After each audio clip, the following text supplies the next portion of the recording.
Mesdames, Mesdemoiselles, Messieurs, nous allons donc reprendre. Soyez bienvenus de nouveau, installez-vous. Nous allons poursuivre, cette fois-ci avec le deuxième panel qui va nous permettre d'aborder les secteurs porteurs autour du développement de l'énergie verte et d'envisager également en termes de débouchés les marchés d'exportation autour de cette technologie, autour de ces innovations, ces différentes applications et les différentes perspectives qu'elle ouvre. Et ce panel va être modéré par Monsieur Ali Khan Kassam, que j'appelle à mes côtés, qui est General Manager North Africa chez le groupe John Cockerill. Welcome, sir.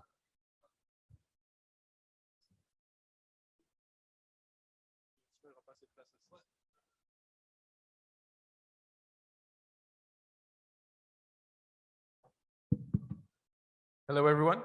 Welcome to this session 2 that is about to start. We're slightly off schedule, but we'll try and make it up for the time that we've lost.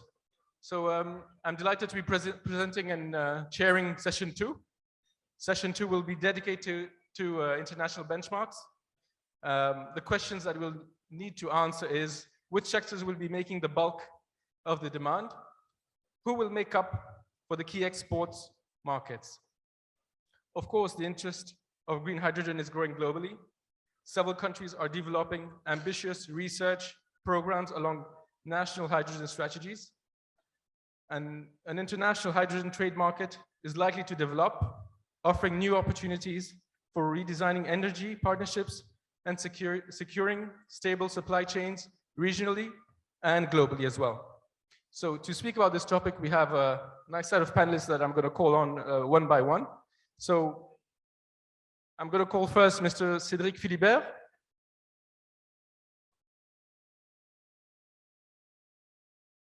You can applaud Cédric for joining us. Thank you. You may sit. I'm going to call Mr. Nicolas Knudsen. Clap. Thank you. Mr. Philippe Cristiani. Mrs. Andrea Rojo. Mr. Yassine Bouhafid. I've seen you there.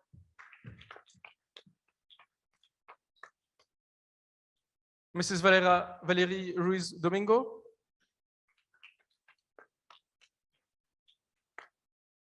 Mr. Abdrahim El-Hirsch.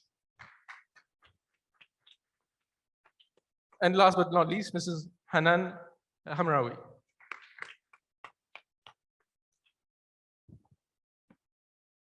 So with no other further ado, I'm going to give the floor to the speakers. You have, I think, an important subject to address. So first of all, I'm going to give us the mic to you, Cédric. So Cédric is an associate researcher at Energy and Climate Center. Cédric is an independent consultant and senior analyst on energy and climate issues with a focus on renewable energies for industry and transportation and the role of electrification and hydrogen in the decarbonization of the global economy. He is also an associate researcher at the French Institute of International Relations and the Australian National University. And he also finally teaches at Sciences Po Paris. Please welcome Cédric. Thank you. Well, thank you, Ali Khan, and thanks to the organizers for inviting me. I think I was allowed 5 slides, so they're still here. So I skipped the title slide, but the title of the first slide, after all, works for the entire presentation. The problem is to separate hype from hydrogen. There is a lot of hype on hydrogen since Paris, because in a world where we aim at zero net emissions, finally, hydrogen allows apparently to work as before. It's a promise for a future to all energy companies and vested interests. You can do hydrogen with fossils. It could be green, It could be gray, sorry, and then it can be blue with carbon dioxide capture and storage. But of course, it's also possible to make hydrogen with nuclear, and it's possible, of course, to make hydrogen with renewables. So every vested interest in energy sees a future with hydrogen, including the gas distribution companies that think they could inject hydrogen. And finally, we would have hydrogen everywhere. It's also a promise to politicians to reconcile economic growth and environment. It's a proof of the decoupling and the proof of green growth, if you wish. And it provides, of course, export money to countries with bountiful renewable energy resources. So lobbyists tend to see a role for hydrogen everywhere, in our homes, in our cars, in our manufacturers, of course, etc. Analysts tend to have a more precise vision. They see roles for low carbon hydrogen, mostly as hydrogen-based feedstock and fuels. I was happy this morning to hear so many times the word hydrogen derivatives. In a handful of industry, chemicals and steel-making industries, long-distance shipping as ammonia, and aviation, mostly likely as synthetic kerosene, and interseasonal storage or international transfer in power systems. And finally, maybe niches in long-range trucking and high-temperature industrial heat. But there they have strong competitors. It has strong competitors. So when we look at where we should use hydrogen, we have to direct hydrogen first where it is most effective. And here you see that it's more effective to replace coal-based electricity than, I'm going to the end of the table, than to do synthetic kerosene or ammonia for shipping. This is necessary, but the first green electricity should go where it is most efficient in reducing greenhouse gas emissions, CO2 emissions, and that in replacing coal, in electricity, in steel making, in ammonia making, and then it's replacing natural gas in these applications, but only at the end in making those fuels. And it's important to say so because in Europe, even in France, where you have nuclear on top of renewables, we don't have lots of excess green electricity or pink electricity.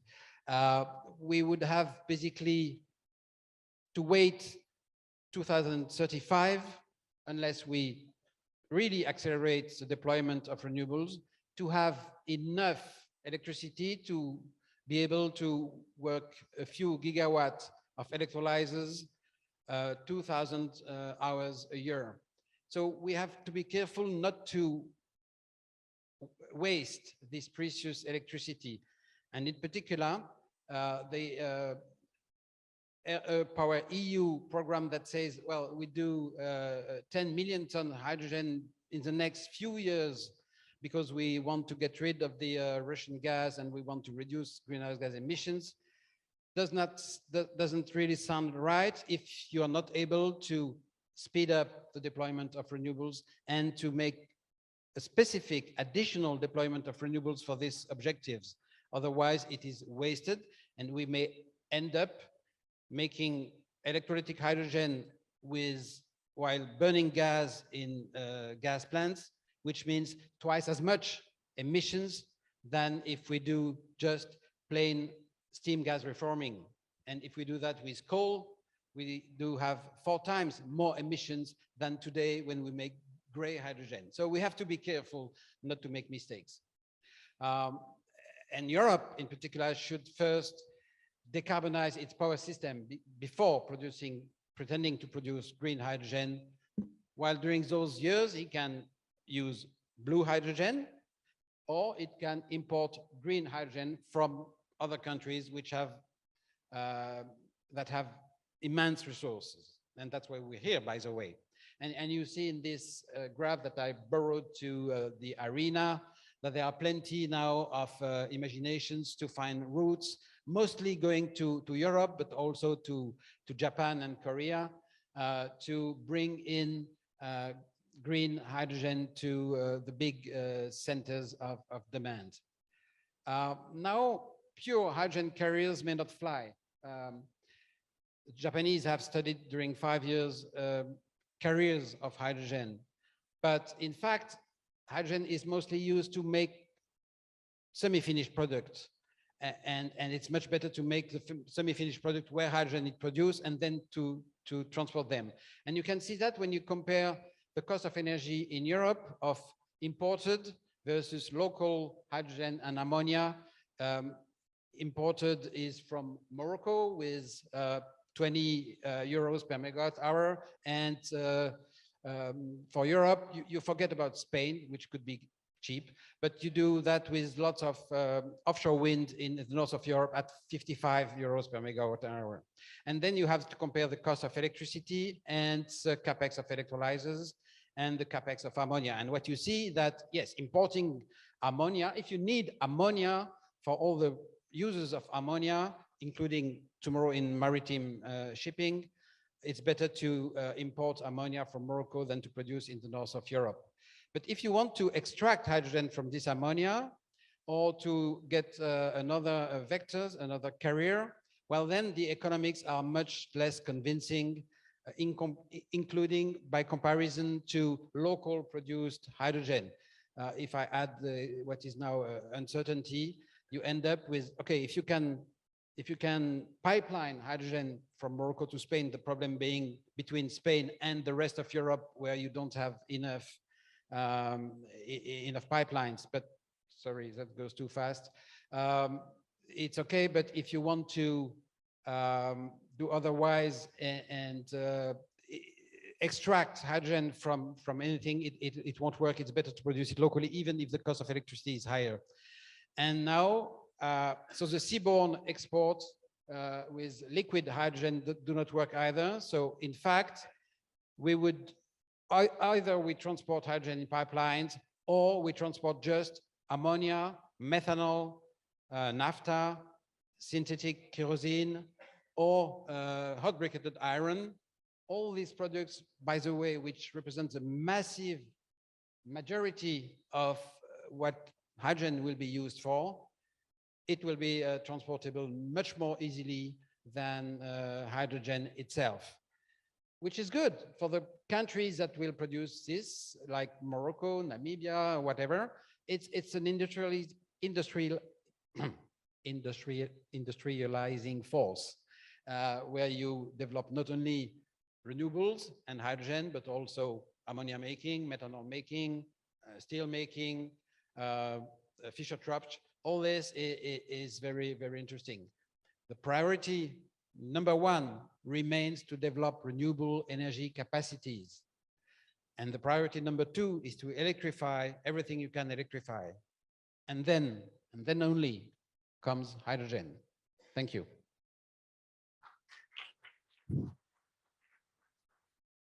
Thank you, Cédric, for this presentation. And we've understood that hydrogen offers a lot of promises. All regions don't have the same focus in developing hydrogen. Some have a prior focus, and also that priority must be to electrify as soon as they can. Thank you for that. Thank you for your presentation. So I'd like to give the floor now to our second speaker, which is Nicolas Knudsen. Nicolas Knudsen is a Senior Product Line Director at Haldor Topsoe. Nicolas Knudsen received his BSc in Chemical Engineering from the Technical University of Denmark and his Diplôme d'études supérieures spécialisées from École Nationale Supérieure de Chimie de Mulhouse in France. Mr. Knudsen has been working with Haldor Topsoe since '97 and has obtained through knowledge of the company's technologies through process design and commissioning of various units, especially in ammonia, methanol, and hydrogen plants. Further, Mr. Knudsen has gained an intimate understanding of project implementation through numerous revamps and new plants projects worldwide before operating a licensing manager for 14 years covering ammonia and methanol technology worldwide. Since 2018, Mr. Kingston has operated as product line director. So with your vast experience, I'm sure you have lots of nice things to share with us. Floor is yours.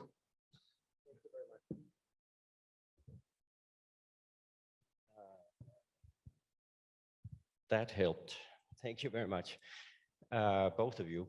Thanks for the nice introduction. For those of you not familiar with Topsoe, we have been active in developing technologies for more than 80 years. And some of them, or most of them, were based on fossil energy. Now it turns out that we will be transitioning to renewable power, and we're super excited to see this transition happening, and that our vast experience, as you said, is now applicable to change the way we produce and consume energy. And I'm very happy to be here to talk about how we do it, no longer about if we do it. We're very convinced that it can be done technically, and I'm sure that you would agree in this room. And with that, I would say that we go through a short presentation here on how we see the demand being out there in the world, and how we can, and how the supply side is as well. And I must say, I very much agree with my colleague here on most of your points. I have a few things that I see slightly different, but let's have a look.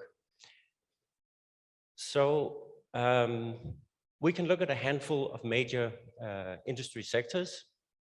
These 5 shown here will constitute approximately 20% of the CO2 emissions in the world by 5 industrial sectors. And I think it's very important when we look at these such charts and numbers here that we realize that these are not just some isolated industrial sectors that are polluting and very remotely from our lives. I mean, they all produce what they do because we demand it. Us, everyone, consumers, right? So if things need to change, we need to change. And we need to be part of the change. And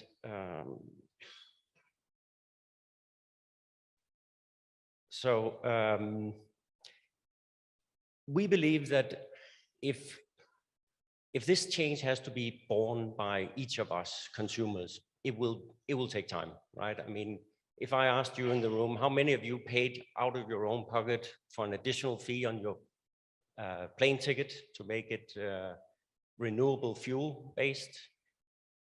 I think I wouldn't see so many, right? And that's why we believe that regulations need to change also. It cannot be that we keep the society as it is constructed today. It's constructed to support the fossil energy because that made sense, but that needs to change, and that is a major task. So, sorry about this. So fortunately, we do see that these regulations, they change, they are changing. A lot of, here we go. A lot of countries are adopting new ways of thinking, changing their regulations, introducing support schemes to the sectors so that the funding is channeled towards the project side, to establishing new ways of production instead of just adding a premium on emission-based products. So we see that the funding seems to be available, and I'm sure that the next speaker will come say some words on that. We see more attractive market conditions. There are sectors out there that are willing and capable of paying a premium. And we also see very positive moves in new partnerships being formed, new joint ventures, new people. We really see a big need for new people to play together to make this happen. The former fossil-based world was made up by collaboration partners that have been working together very closely for many, many years. This is changing, and it takes new ways of working, new ways of thinking, and a little bit of leaning in, leaning out, as they say, taking new risk, accepting new risk, but there's also a lot of potential to work together with profit.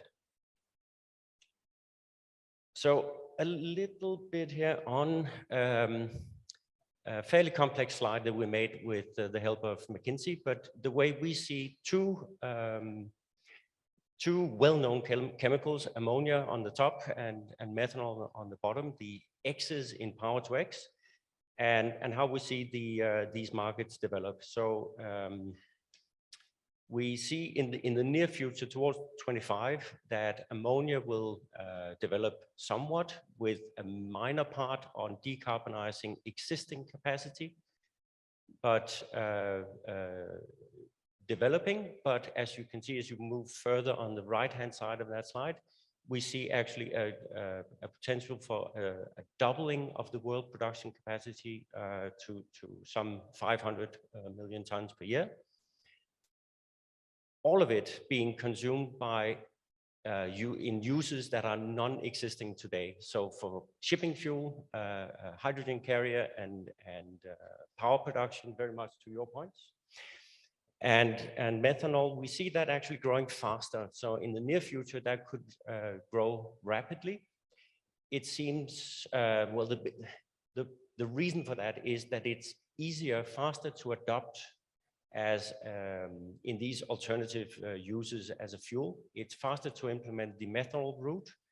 And we see that a large portion of this significant short-term increase will be made up by blue, so decarbonized fossil.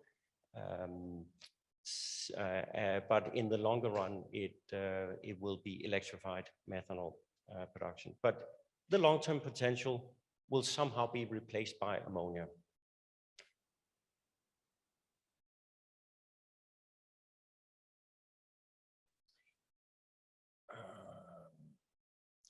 And so here are some drivers for the transition, and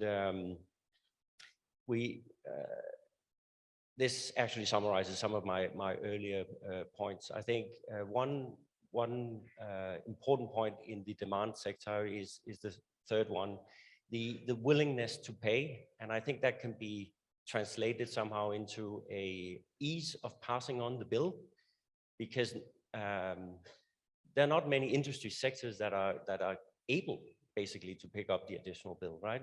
You need to pass it on to us consumers, as I mentioned, and here we see that somehow the shipping industry, as we mentioned, has been an early adopter of alternative fuels, and I think that's a very smart move. They seem to be having already existing clients who are willing or able to pick up an additional bill. Brands, all the iPads and sneakers we buy that needs to be transported around the globe to reach our homes. Such kind of products can be sold at a small premium to cover that additional cost. It's actually not that much per pair of sneakers. It's in the few cents. And in contrast, I think if we look at the fertilizer industry, so decarbonizing the ammonia that goes into fertilizers, the traditional use, may be a little more difficult because there are very few branded carrots out there, right? So who of us would pick up a carrot that is not organic, but somehow emission-free, fertilized? It's just a more difficult sell, until the point where we get to, in the future, where we get to a point where everything we buy, we can see a carbon intensity index on it. That will make it more clear. But for fertilizer use, we believe that it will take some time until a proper, understandable certification comes into place. Some of these points can be translated into some regional movements going on, and you also touched upon it, and we can okay, I actually wanted to show this slide a little later, but the light blue dots here are production sites for green hydrogen, and some of it will go into the derivatives, the X's, the methanol, the ammonia, but the light blue circles here are production, and the other colors basically are the demand. So you can see there are some geographical distance between supply and demand. And if we then look at this slide, actually on the left-hand side, I must apologize, I'm slightly colorblind here. On the left-hand side, which is green in the slide, it is actually blue, or it should be blue. That is the natural gas resources available for blue, that seems to be allocated for blue projects. And on the right-hand side, which is blue, is actually the renewable power, which should have been green.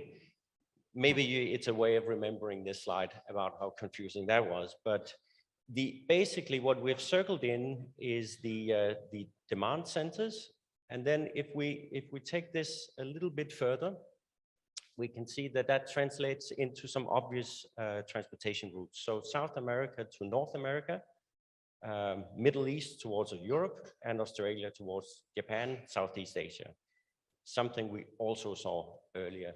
But now to the point where I slightly disagree with you, the cost of, you showed an interesting slide with the additional cost of ammonia cracking, and I have some of it here also for on the route number 1 in the lower part of the slide, where a lot of the literature out there available will show you quite a high cost of cracking ammonia.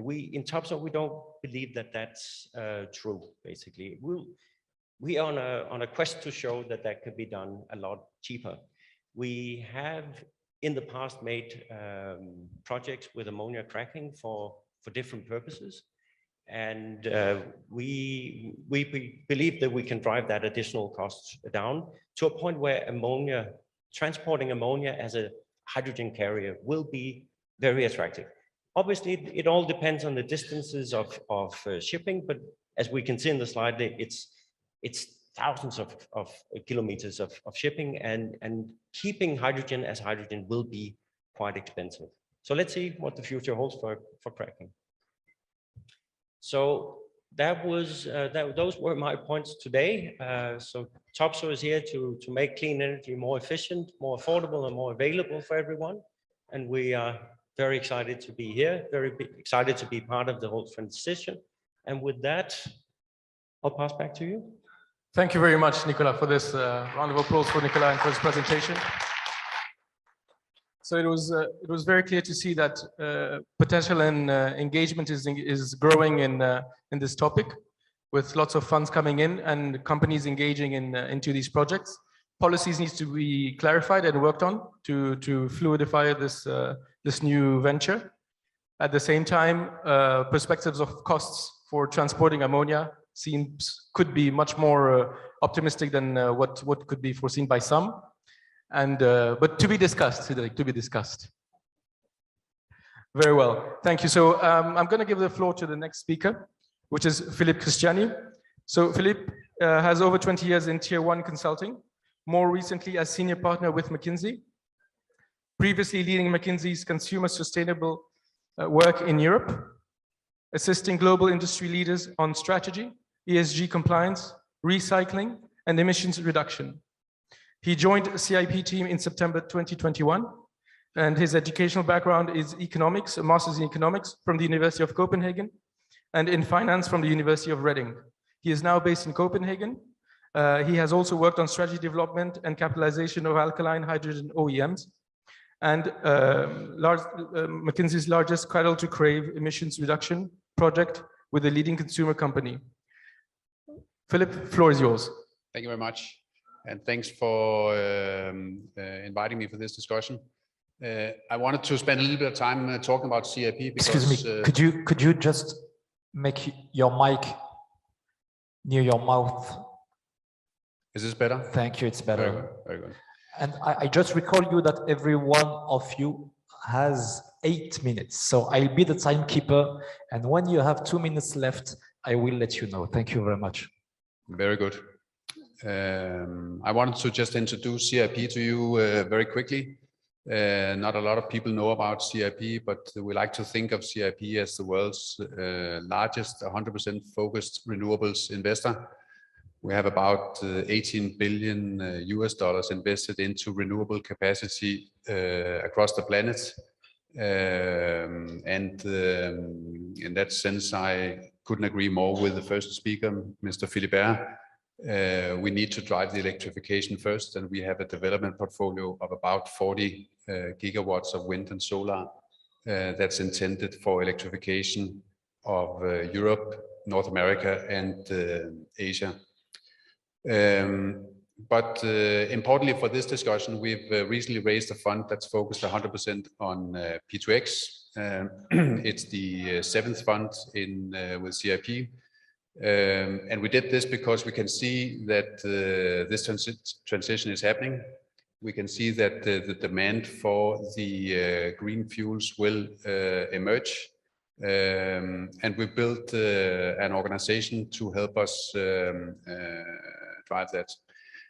While doing this, we're now developing a number of projects, and I just wanted to share the lists of the projects, and these are all actual projects that are under development today.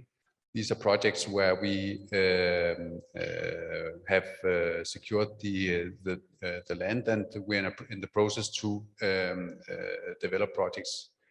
And you can see that philosophically there are two different kinds of projects. There's a number of especially European projects that have been developed to serve local markets. They've been developed, many of them based on grid-connected power. And to that, again, to that notion, when we look a little bit into the future, we can see certain countries in Europe, in Scandinavia, in Portugal, in Spain, where the renewable share of electricity will reach 70, 80, 90% in the coming years. And hence it will be possible for us to take the power directly off the grid to produce these green fuels. Then there's a couple of projects on this list here which have been made with a completely different philosophy. They've been made with the philosophy of locating the best solar and wind conditions in the world. And these are especially the projects that you can see in Australia, where we have 200,000 acres on the west coast of Australia, about 1,000 kilometers north of Perth, that we're developing at this stage. It's also the same for the project that we're developing in Magallanes in Chile. And you saw from the previous pages that these are more or less the cases that have been calculated also at the topsoil calculation for transportation into Europe. And that's obviously also why we are here today. We're here today because we couldn't agree more with the speakers that we saw in the first session this morning. Morocco will be one of the countries to deliver the best combination of wind and solar into these markets. And if we just talk for a second about the markets, because as a part of what we do, we don't only acquire projects, we work extensively on identifying offtake customers at this point in time. And we do believe, I think very consistent with the first chart that we saw on where we can efficiently put the ammonia, and also with some of the discussions this morning, we do believe that the chemical industry and the fertilizer industry will be one of the first markets to take this, particularly because these are industries that are already advanced users of ammonia. There are no questions about how to use it. There are no questions about how to handle the safety issues around ammonia. And there is a pressure on these industries to greenify. I believe that in a not too distant future, we will see this migration towards green fertilizers in Europe. And this development has, if we had had this discussion in December last year, this would have where I would have ended the speech. Now the situation is something completely different. ammonia traded at 450 euros per ton in December last year. Today it trades at 980. And as such, and I think we also talked about this earlier today, the green ammonia is, I mean, if we could sell it today, it would be competitive. That's the short story. Just to summarize, when we look across this, and I don't need to talk about the first point here. We are very clear that this can be done. It can be done, and Africa will play a large role. And I could also add here, Morocco will play a disproportionate large role in what we're talking about.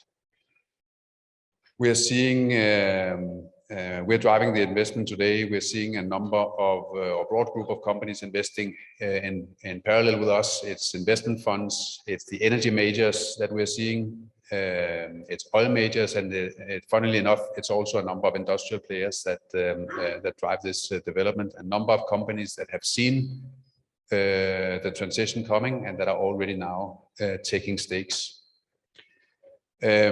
If I just talk a little bit about the last point, and the biggest issue as I see it, the first one, or they're both related to uncertainty. The first one is about unclear economics following the energy crisis and the inflation that's now happening. That's will cause issues. The second and almost as important, and this has also been commented a couple of times, we need the regulation to converge. We need to see the ETS and the two regulations on RED 2 and 3 converging into something that that we can actually plan around.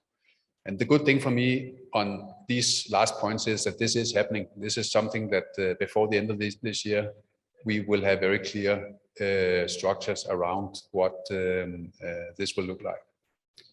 And with that, I will end probably in advance of my 2-minute slot. It's perfect. I think you did good on time. Thank you. Thank you very much. Thank you, Philip. Thank you for sharing the analysis. Seeing that you're confirming what have been said by the two previous speakers and insisted on the future points that need to be worked on the regulation and also the general global energy and inflation that is around us for the moment. So I'm going to give the floor now to our next speaker, who is Andrea Guatirojo. She's a stakeholder relations manager at the Ammonia Energy Association. She holds a PhD in environmental psychology and engineering on the topic of public perception of green ammonia at Cardiff University in the UK. Throughout her 5 years as a researcher, she performed a first ever empirical study on green ammonia public acceptance. She also holds an MSc degree in sustainable energy and environment and a BA in corporate and political communication. Andrea has worked for different international companies in Mexico, in the UK, and currently now in Spain. Andrea, floor is yours. Perfect. Thank you, Alican.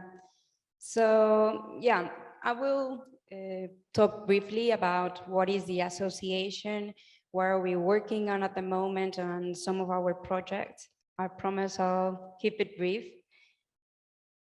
So I wanted to start explaining who we are. So what is the Ammonia Energy Association, or AEA?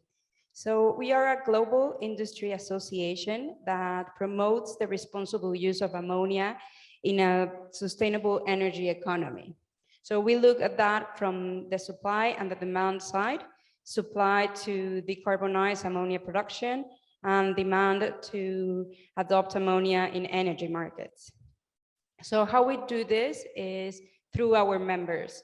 So as I mentioned before, we are a global industry. So our members are all around the world and cross-sectoral. So it's not just for ammonia energy, but also companies that produce ammonia for fertilizers, power generation, hydrogen carrier, maritime. So yeah, or cross-sectoral.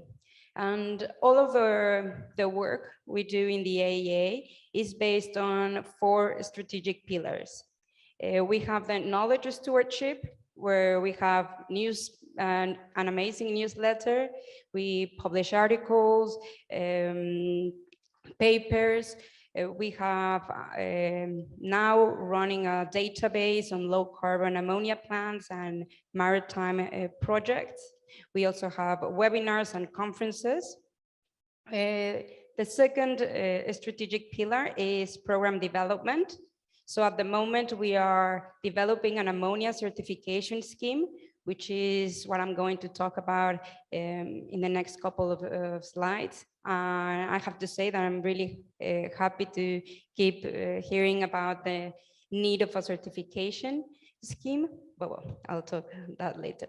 And collaboration, we have working groups with our members, networking events, and the last one is advocacy. So this one is under development. We are working with our members to see what we will need to do to support our members in terms of advocacy. So the AEA has 165 members. Yesterday we were 163. This morning they told me it was 165. So we are growing a lot. Last year we were 115.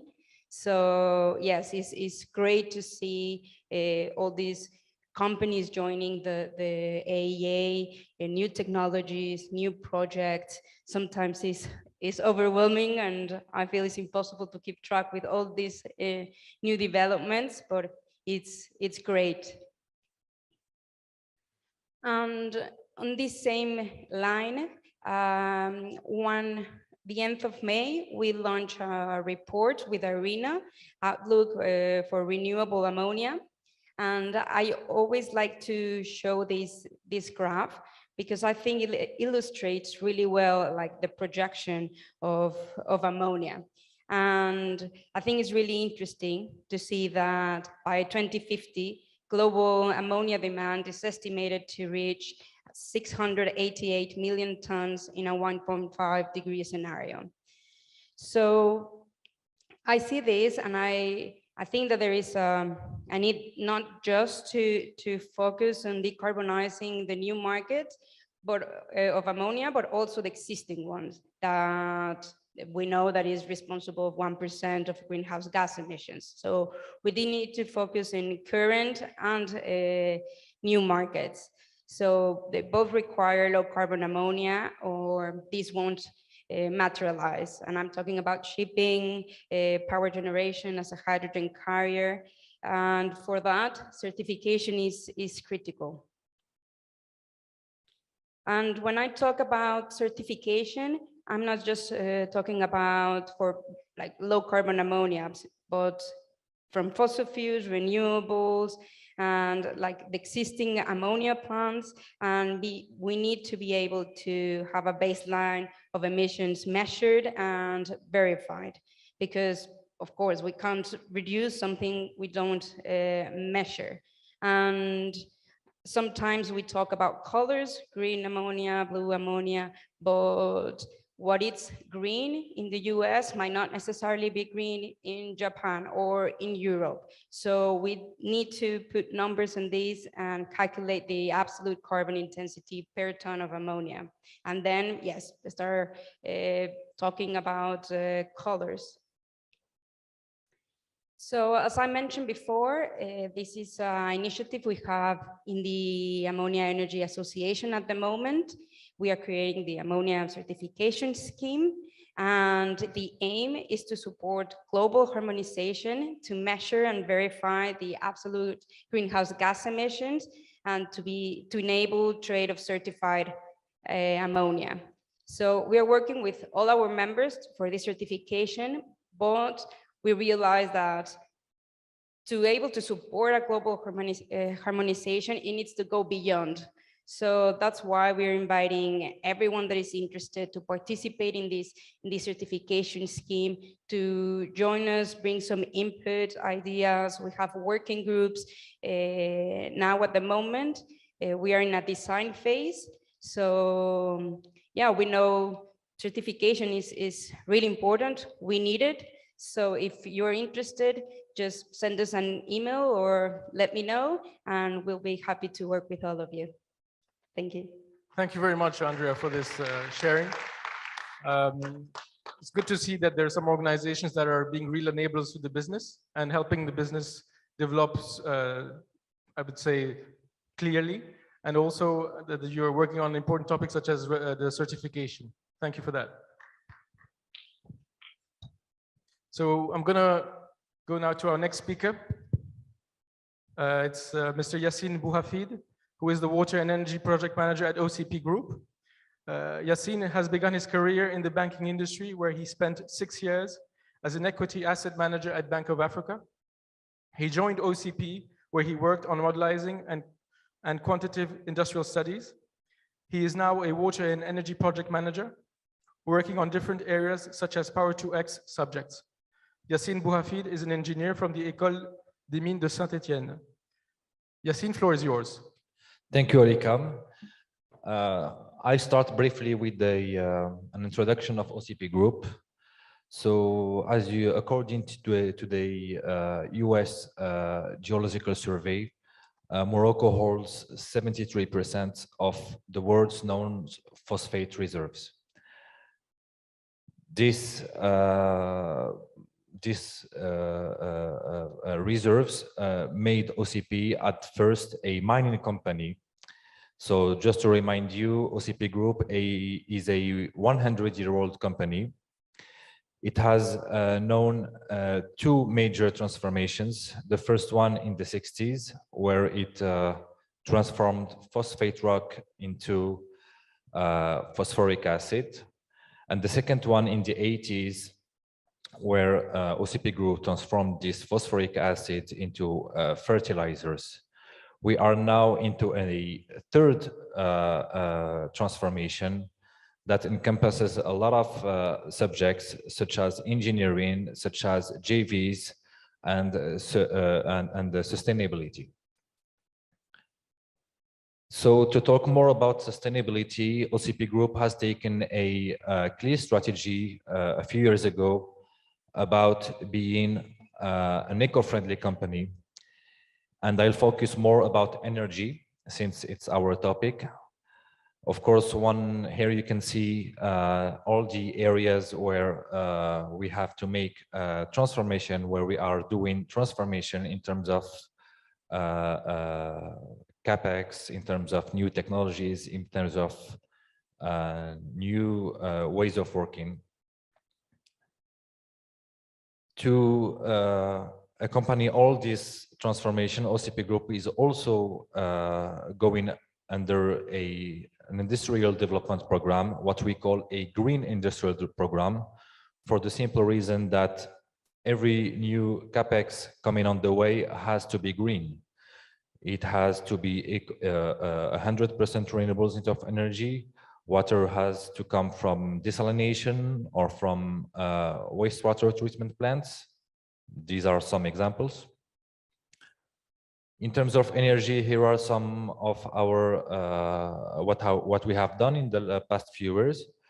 Last year, 87% of the electricity demand comes from clean energy, and we are deploying actually a 2.3 billion CapEx program to reach 100% clean energy. As an example, our chemical sites, Jean-Phosphore has an excellent of energy. It produces 105% of its energy. So we actually sell energy to the grid. 3 of 4 mines are nearly 100% powered by wind energy. So that's the case for Ben Guerir, Youssoufia, and Fos Bokra. And the goal is to achieve 100% renewable energy for the mine of Khuibga. We are also going into a process of ISO 50001 for the full certification of all of OCP Group. This proves that OCP is consuming and producing electricity in the best way possible. Now, just to come back to the subject, as you mentioned, Alikam, we have phosphate, but we need actually 3 atoms for the plant to grow. We need the nitrogen, phosphorus, and potash. So Morocco holds natural reserve of phosphate, and we do import ammonia. We are actually the first importer of ammonia in the world. We import nearly 2 million tons per year. Ammonia is also globally responsible for 2% of global CO2 emissions.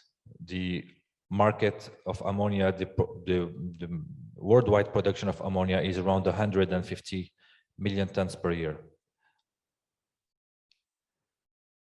The strategic rationale behind it is that OCP Group has large areas and has access to large areas, to windy areas, and also holds large areas of exploited mines that are sun irradiated along the year. This is the main reason why we're going into the Power-to-X, because we have the potential to produce a lot of energy. We also have and therefore to produce a lot of hydrogen and thus ammonia, which is what we need. This will help us reduce our imports. So the idea was to combine electrolysis with renewable energy, as you see on this design. And to do that, we're not going full scale from first. We'll go in small scale at first with the University Mohammed VI Polytechnique, because we need to master the technology. We need to master the process. We need to optimize the whole value chain. Of course, if you take one by one every step, renewables, electrolysis, and the ammonia process, all of these are individually mature. But if you combine all those 3 and you put intermittency into those 3, it's not mature today. So we need to do more research. We need to master the technology and to improve it and to optimize it before going full scale. So here you have a quick look at our design. The design we're going for the pilot plant. It's gonna be a big pilot plant. It's big enough to prove the large scale. So it's going to be as Dr. Samir Rashidi mentioned earlier today, it's going to be a 4 megawatt electrolysis and a 4 tons per day ammonia production per day. This project will help us tackle a lot of challenges and opportunities, how to optimize the energy consumption, how to optimize the handling of hydrogen, ammonia, its storage, how to tackle the intermittency, all of this. And last but not least, this will also help our ecosystem, so OCP Group and UM6P, University Mohammed VI, to gain a lot of competencies into these areas such as electrical engineering, mechanical and chemical engineering, etc. Thank you a lot for your attention. Thank you, Yassine. Thank you for sharing this.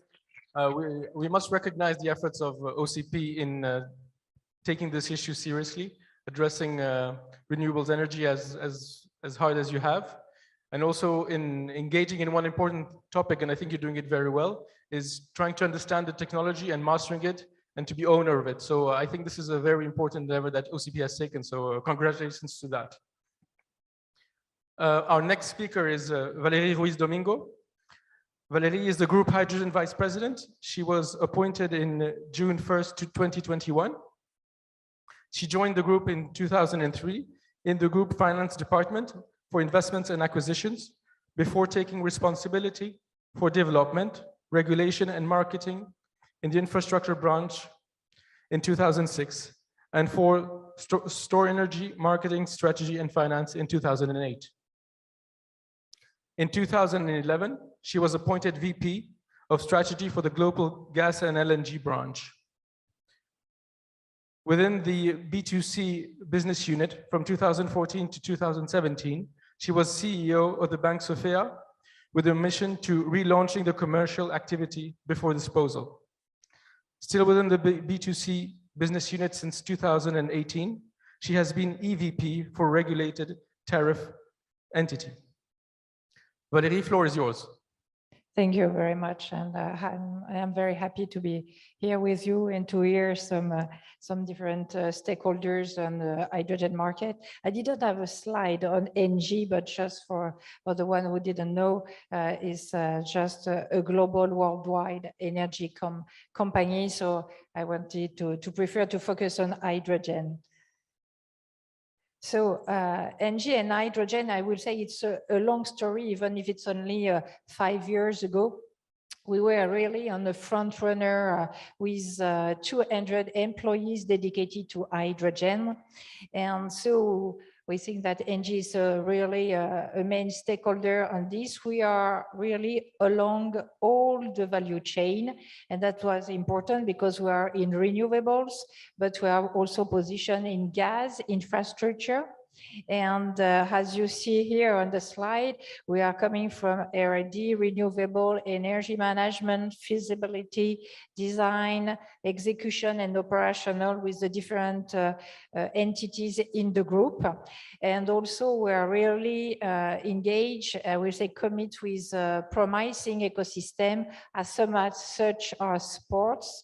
We are also with local authorities, countries, and with also countries with competitive renewables.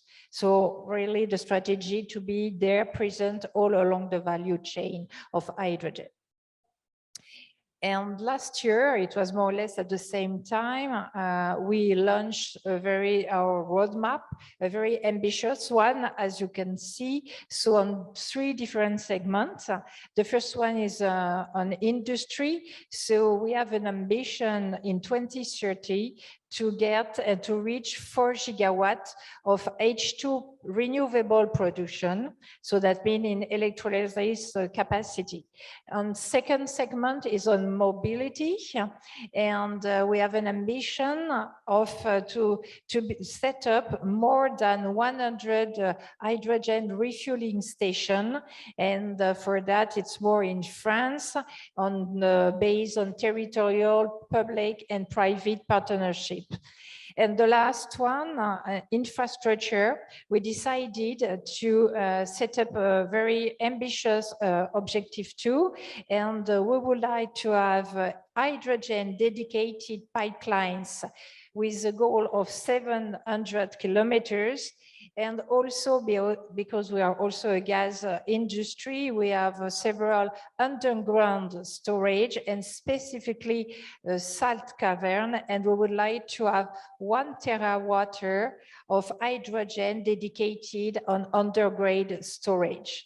So that was announced 1 year ago. And here is our vision. So what do we mean for ENGIE to develop in, I will say, hydrogen industry? First, we want really to target some geographies with competitive renewables and energy. I think that many of us have already mentioned that we need really to develop the H2 market and the H2 demand to have access to competitive renewable, that's wind or solar. But anyway, we need also to have supportive policies, when that means that we need also to have some grants coming from the public authorities. And of course, our vision is to be present where the group ENGIE is, of course.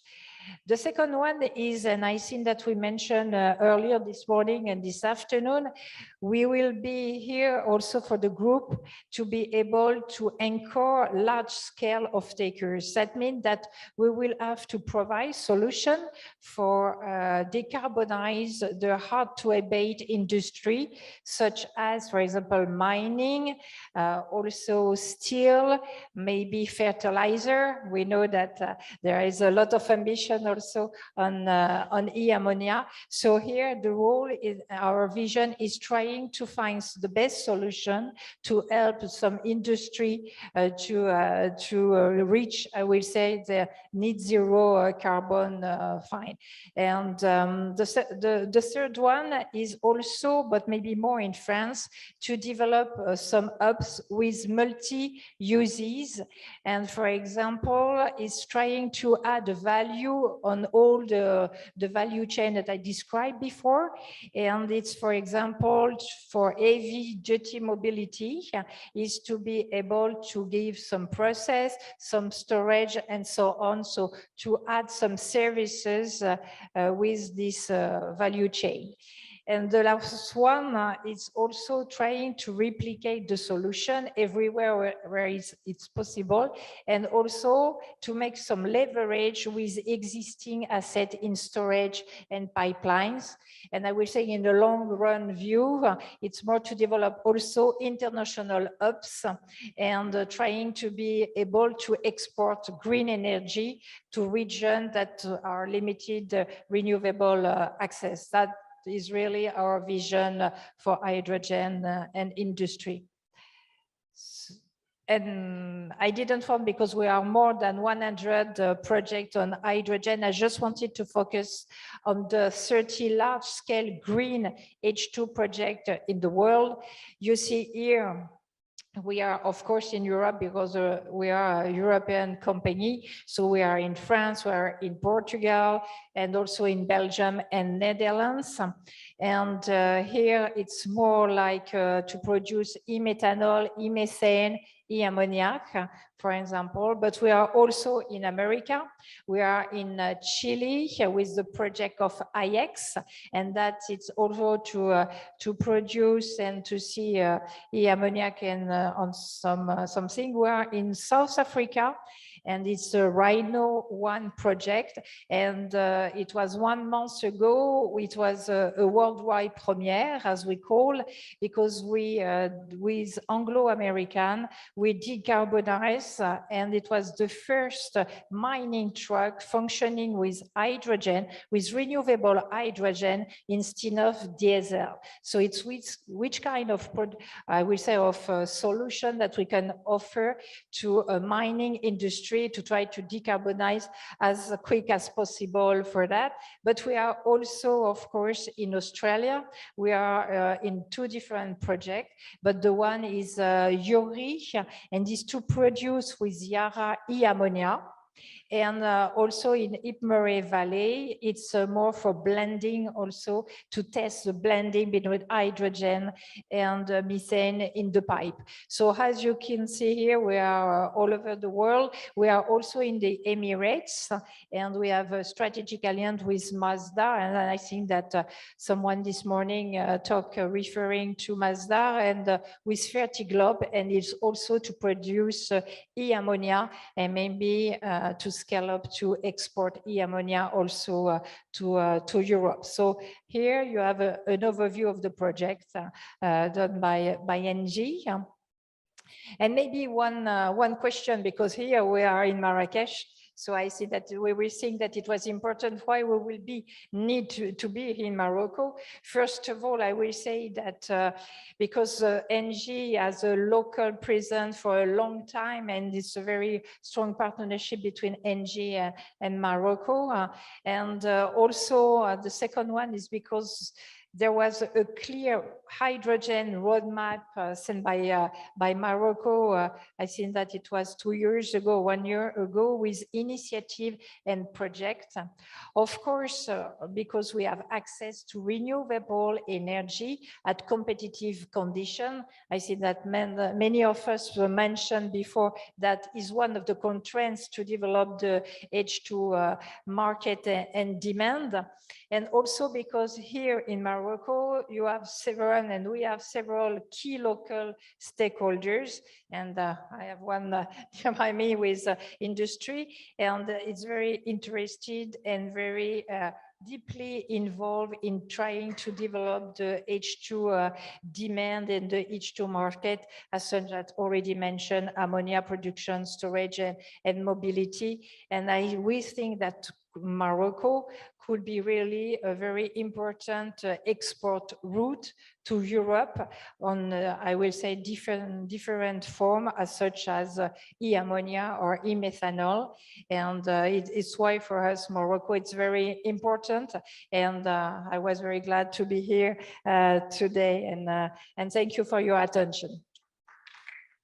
Thank you, Valérie. Thank you for sharing this. Of course, ENGIE doesn't need to be presented. Your presence on the complete value chain is quite impressive.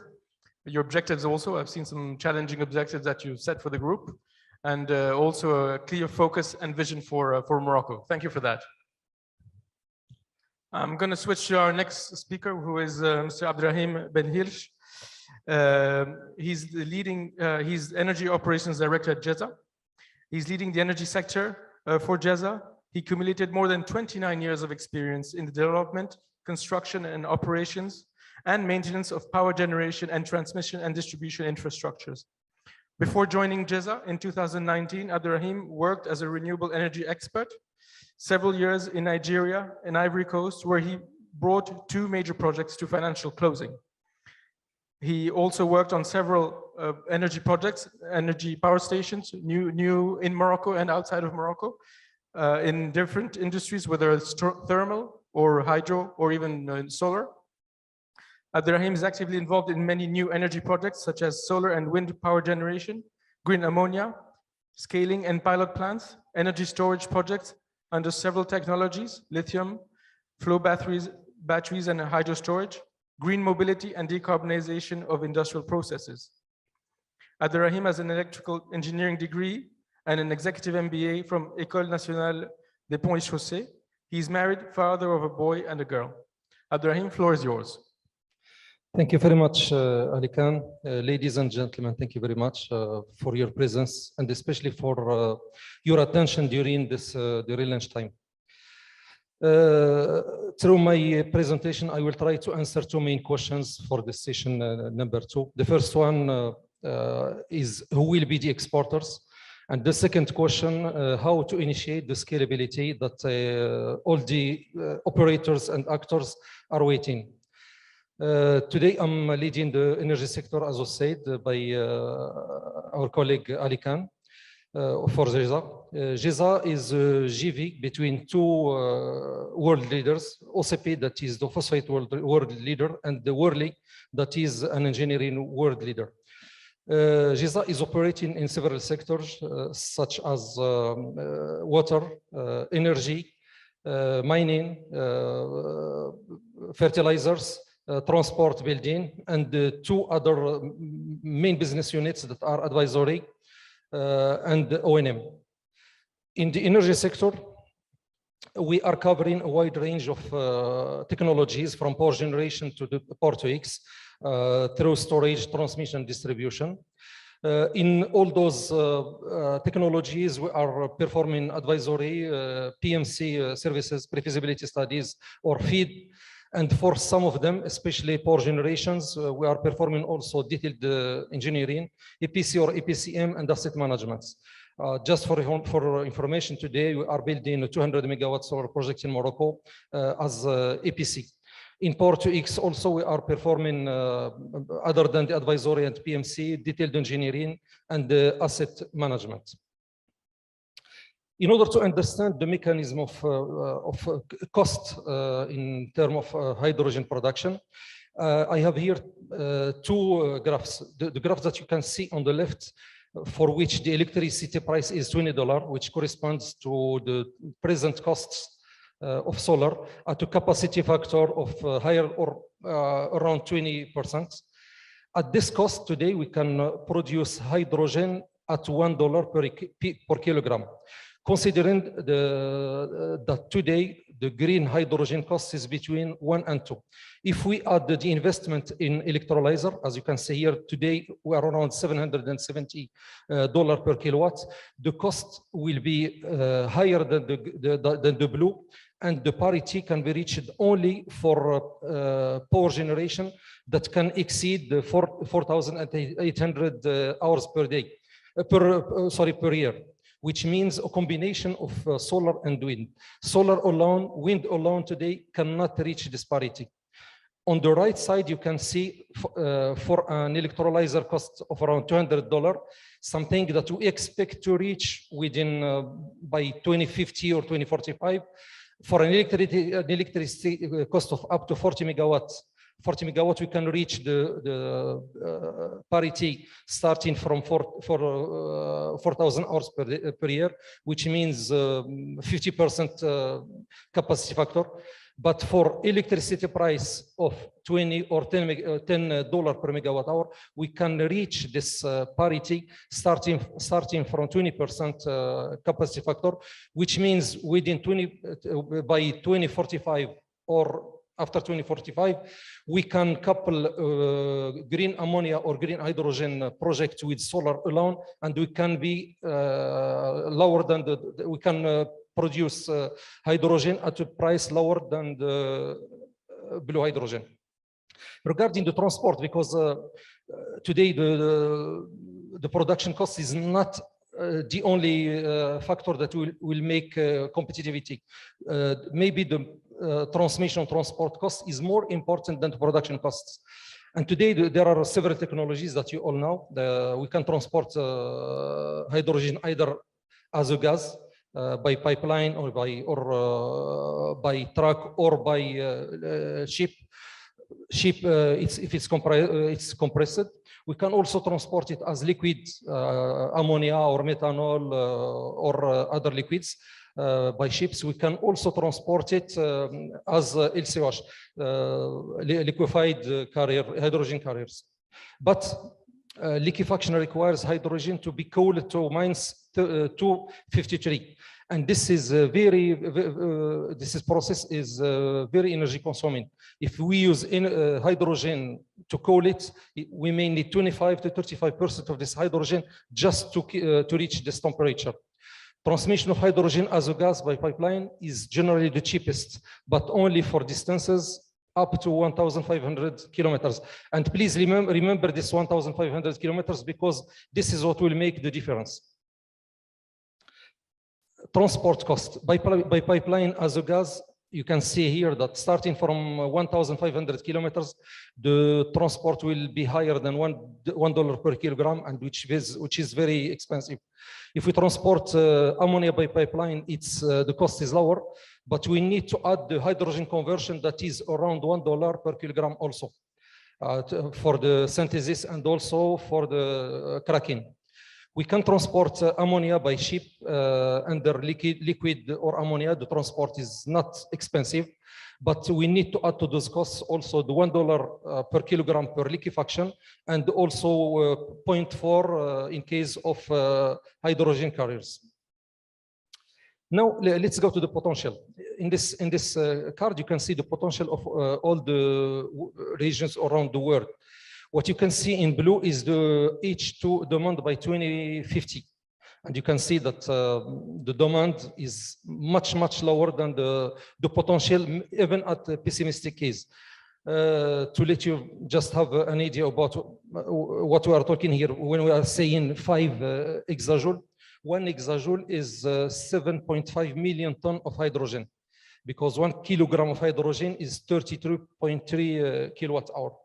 You can see here that only if you take Middle East and Africa, the pessimistic potential can cover the need of the world even until 2100 or more. Based on all this and all those assumptions, we can classify the countries into 3 categories. The first one is countries where with domestic green hydrogen production and consumption, like China, like India, like United States. Those are not competitors or direct competitors for transport. The second group is domestic hydrogen consumption, like France, Europe, where the solar is not good, where the wind is not so good, and where the LCOH is very high. Those are importing countries. And then the third category is domestic green hydrogen production for export. And for those countries, because a lot of them are dreaming. For some of them, the dream will become true by 2040 or even before. For some of them, they have to wait 2050 in order to reach the scalability or the required scalability for electrolyzers, in order to imagine or to start transforming this dream into reality.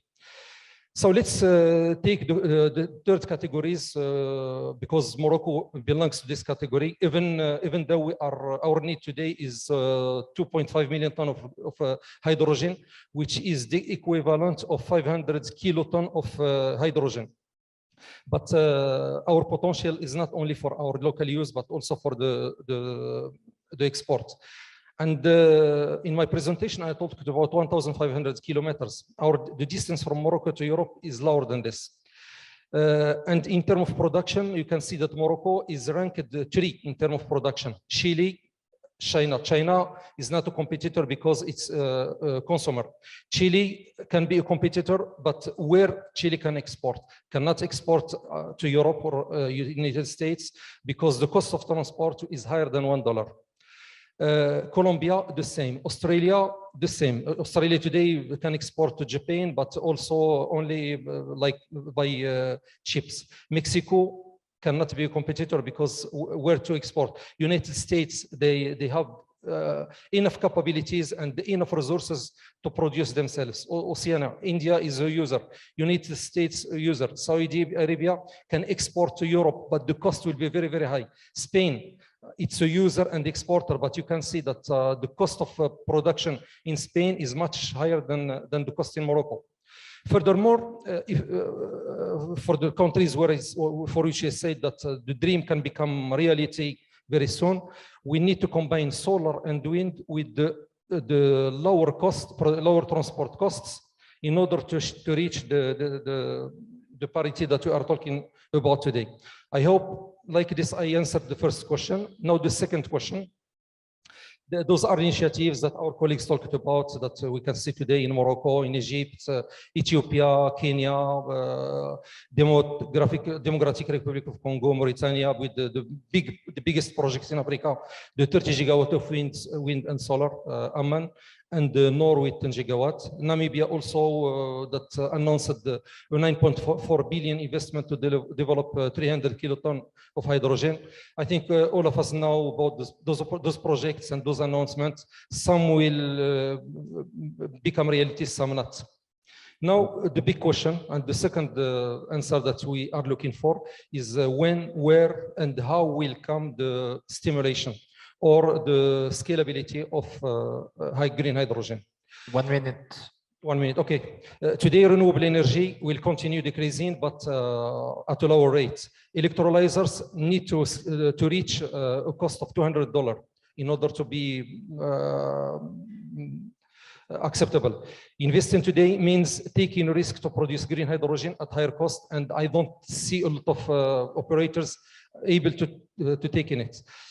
This is an alternative or a driver that we can consider today in order to at least boost the scalability. It's the blending. Today, the worldwide, there are 3 million kilometers of natural transmission pipelines, which means 400 billion cubic meters of underground capacity. If we imagine only 3% melting of hydrogen with the natural gas, this means that this is equivalent to 100 gigawatts of installed electrolyzer capacities, and this will lead to a reduction of capex for electrolyzers by 50%. Imagine, and please consider this is very important. This sentence is very, very, very important because this is something that personally I consider can be considered as a startup for the scalability. We can also talk about demelting because we can melt hydrogen with natural gas and we can get it back as clean hydrogen or pure hydrogen. Technologies are available today. Thank you very much, and if you have any question, welcome. Thank you very much, Abderrahim, for this very detailed view of answering these two questions that we have set, and this very precise view on the benchmark between countries that you have set. And of course, Morocco shows to be a huge potential, like everyone knows. especially for production and export. Thank you very much. Thank you. So we have one more speaker left. Hanan's been waiting for a long time now to speak. So let me introduce you to Hanan. Hanan El Hamraoui is a vice president industry at HDF in France, a French project developer, a long-term investor dedicated to utility scale projects, including hydrogen. She is in charge of industrial business unit at HDF, which manufacture the containerized multi-megawatt hydrogen fuel cells. Previously, Hanan was head of industrialization at Exosun, 5 years, a world leader supplier of solar trackers. She has worked in energy industries since 2012 as an engineer. She has a double first-class honors degree in mechanical and aerospace engineering from INSA Toulouse and from Université of Seoul. She won an award for the French Association Métiers des Entreprises Technologiques et Industrielles in 2015. Welcome, Hanan. Floor is yours, Hanan. Thank you very much. Hello, everyone. So I'm going just firstly to present who is HDF. So yeah, it's working, sorry. So HDF, we are Hydrogène de France, HDF Energy when we are talking in English. We are a project developer producing green hydrogen for several usage. As you know, and I'm not going to talk about what is the benefit of hydrogen. I think a lot of people talk about it today. Just regarding the potential use of hydrogen, just to remind, we can use the hydrogen for several sectors. So as a feedstock, for the industry, for the mobility, but also for the power. And this is this sector that I think we didn't speak about it today. And this is the core business of HDF Energy. We produce electricity through hydrogen in order to implement more renewable energy into the electrical mix.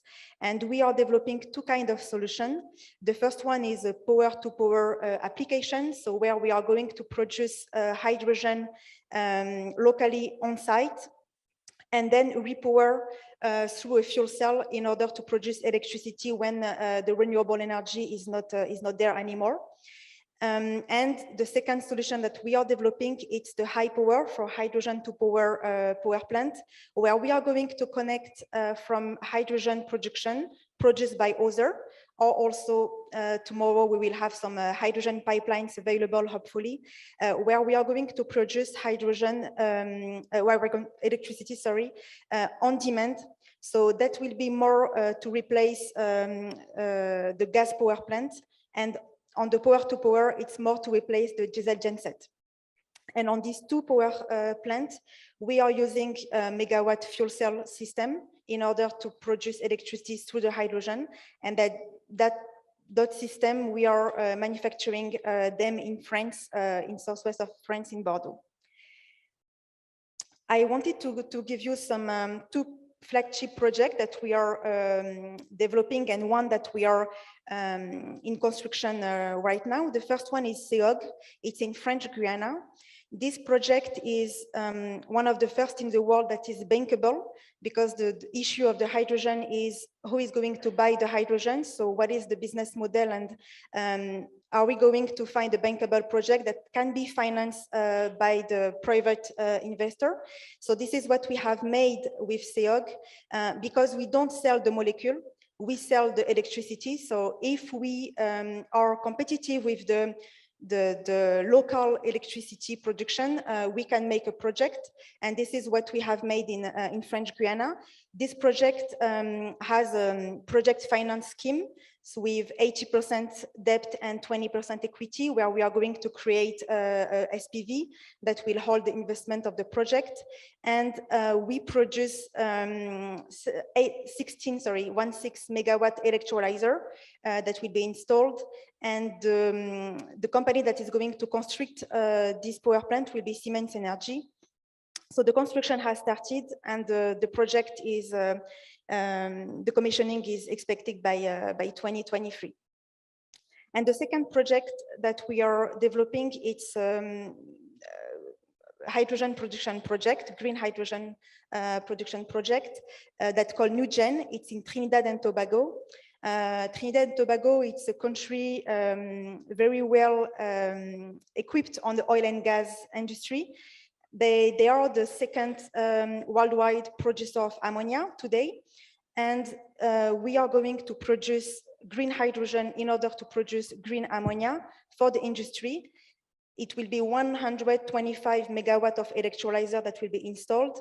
And we are talking a lot about gigawatt of electrolyzer, but it's not ready yet. And this project will be one of the largest electrolyzer production capacity installed. So it was very to give you two kind of projects that are going to be financed only by the private stakeholder, and that show you that it's possible to have bankable project on the hydrogen ecosystem. Now we are in Morocco, so just to give you what is the position of HDF Energy in Morocco.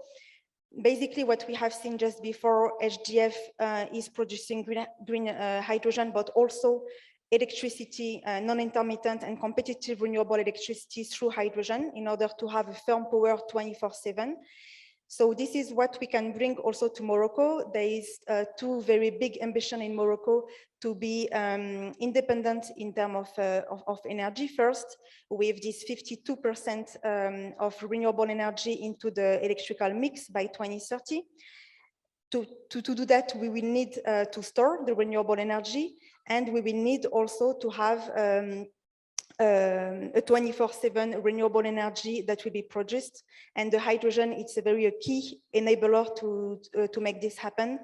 So this is basically the position of HDF. And in order to connect these two kind of projects, so green hydrogen production, and then after to use this hydrogen production into fuel cells to produce electricity, we will need the infrastructure. And this is something that we have heard today, that we need to avoid having the chicken and eggs problem, focusing only on the H2 production, but not only on how we are going to transport, to distribute this H2 production to the demand. And this is what we are developing in Morocco. It's the project that was announced this morning on the signature ceremony.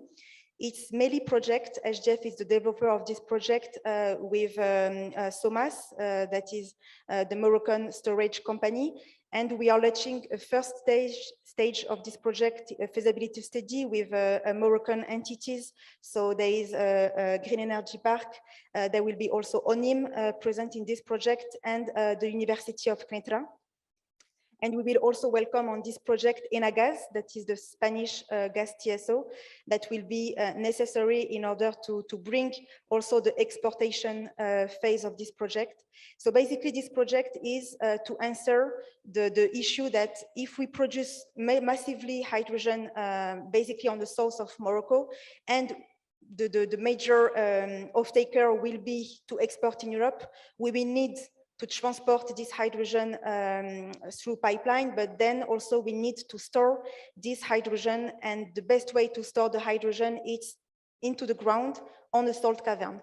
So the MELI project, it will be an hydrogen production project with the storage into salt cavern, and this project will be able to store 10 gigawatts of electricity equivalent storage of the hydrogen into the salt cavern that can be equivalent to 6 hours of Casablanca electricity consumption. And this project reply directly to the Moroccan Green H2 roadmap, that is to build a storage plant to Morocco, because it will be the key enabler in order to have this hydrogen production massively produced in Morocco. I keep it very short. So thank you very much for your attention, and I'm available today and tomorrow if you have any questions. Thank you very much, Hanan. Thank you for being good on time as well. Very interesting to see that you're focusing on an important subject about H2, that is storage. And I'm sure that this project in Morocco will see some good ventures coming up. Thank you very much for sharing that. So I think, ladies and gentlemen, we've reached the end of this session. I hope everyone has had the information that they were expecting from this session. Thank you to the panelists for sharing all this knowledge and information. I believe you did a very good job. I think you guys think so too. If you do so, please, a round of applause to them. I don't know if we have a time for questions, but you'll be the one telling me. Do we have time for a question or two, or is it? Unfortunately not. I propose you to discuss during the lunch. Sounds good. Okay? Sounds good. Perfect. So you just stay on the stage for the last picture. L'occasion de tous vous remercier pour votre attention, mesdames, messieurs. Merci aux panélistes. Merci infiniment, Ali Khan Kassam. Je rappelle que vous êtes General Manager North Africa au groupe John Cockerill. Et on va se retrouver dans une petite heure, le temps de reprendre quelques forces, de se restaurer, d'échanger, de poser vos questions à nos différents panélistes. Et on se retrouve tout à l'heure dans l'après-midi, notamment pour envisager les questions de coût de ces développements de l'hydrogène vert. Merci et à tout à l'heure, dans une petite heure.